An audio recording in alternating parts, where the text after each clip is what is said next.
Hello hi నమస్తే అందరూ ఎలా ఉన్నారు? నేనే మీ భాస్కర్. ఈ రోజు అయితే మేము వేములవాడకి అయితే వచ్చాం. శివయ్య దర్శనం తర్వాత అయితే మేము బద్దపోచమ్మకి అయితే బోనం అయితే చేసుకొని బద్దపోచమ్మ టెంపుల్ కి అయితే వెళ్ళినాం. చూడండి టెంపుల్ అయితే కన్స్ట్రక్షన్ చేయడం వల్ల అయితే అది మూసివేసి భీమన్న స్వామి దగ్గర అయితే దర్శనం అయితే జరుగుతుంది. దర్శనం చేసుకుని అయితే మేము బద్దపోచమ్మ దగ్గరికి అయితే వచ్చినాం. మేమైతే మార్నింగ్ 4 గంటలకు లేచేది స్నానం ఇట్లా అని చేసే వరకు 6 గంటలకు అయితే బయలుదేరి బయటకు వచ్చి చూసిన వరకు అయిన రోజులు మంది అయితే ఉన్నారు. మంగళవారం కదా, మంగళవారం అయితే చాలా మంది ఉంటారు. ఇప్పుడు ఎందుకు చాలా మంది ఉన్నారంటే కొంతమంది మేడారం పోయే వాళ్ళు ముందు రాజన్న దర్శనం చేసుకొని బద్దపోచమ్మ దర్శనం చేసుకున్న తర్వాత మేడారమ్మకి అయితే పోతారు. అందుకే ఇంత మంది ఉన్నారని నేను అనుకుంటున్నాను. ఈ ఆలయం వచ్చేసి వేములవాడలో అయితే ఉంటుంది. అందరూ ఏమనుకుంటారంటే నైట్ అయితే ఎవరు ఉండరు, మార్నింగ్ అయితే ఎవరు లేవరు కదా, అందుకే చాలా మంది ఉంటారు కదా అని అనుకుంటారు. కాకపోతే పప్పులు కాలేసినట్టే మార్నింగ్ మాత్రం చాలా మంది ఉంటారు, నైట్ మాత్రం ఎవరంత మంది అయితే ఉండలేరు. పిన్ని వాళ్ళు అయితే బద్దపోచమ్మకి అయితే పట్నం అయితే వేస్తున్నారు. చూడండి పట్నం టికెట్ వచ్చేసి మొత్తం అన్ని కలిపి అయితే 1500 రూపాయలు అయితే ఛార్జ్ చేశారు. అమ్మవారి నైవేద్యానికి అయితే కుడుములు బొబ్బర్లు అయితే పెట్టిల్లు. మీరైతే చూడండి పట్నం ఎలా వేస్తుందో, పట్నం ఏదో చదువుతుందో చూడండి. ఇప్పుడైతే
అయితే కంప్లీట్ అయింది. ఇప్పుడు చూడండి అందరూ అయితే మొక్కుకుంటారు.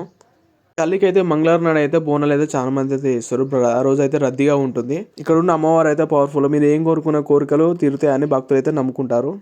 రాజాను దర్శనం చేసుకున్న వారు అయితే ప్రతి ఒక్కరైతే ఇక్కడికి వచ్చే బోనం అమ్మవారికి అయితే సమర్పించి అయితే వెళ్తారు. ఇప్పుడు ఎవరికైతే దేవుడు వస్తుందో వాళ్ళైతే పట్టం మీద అయితే నిల్చొని వాళ్ళకైతే దేవుడు వస్తారు.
పట్నం అయిపోయిన తర్వాత అయితే కొబ్బరికాయ కొట్టి అయితే అందరికైతే ప్రస్తుతం లెక్క అయితే ఇస్తులు. ఇప్పుడైతే పట్నం అయితే తొక్కిస్తులు. ఎవరికైతే దేవుడు వస్తుందో వాళ్ళైతే పట్నం మీద అయితే కూర్చొని ఎవరికైతే దేవుడు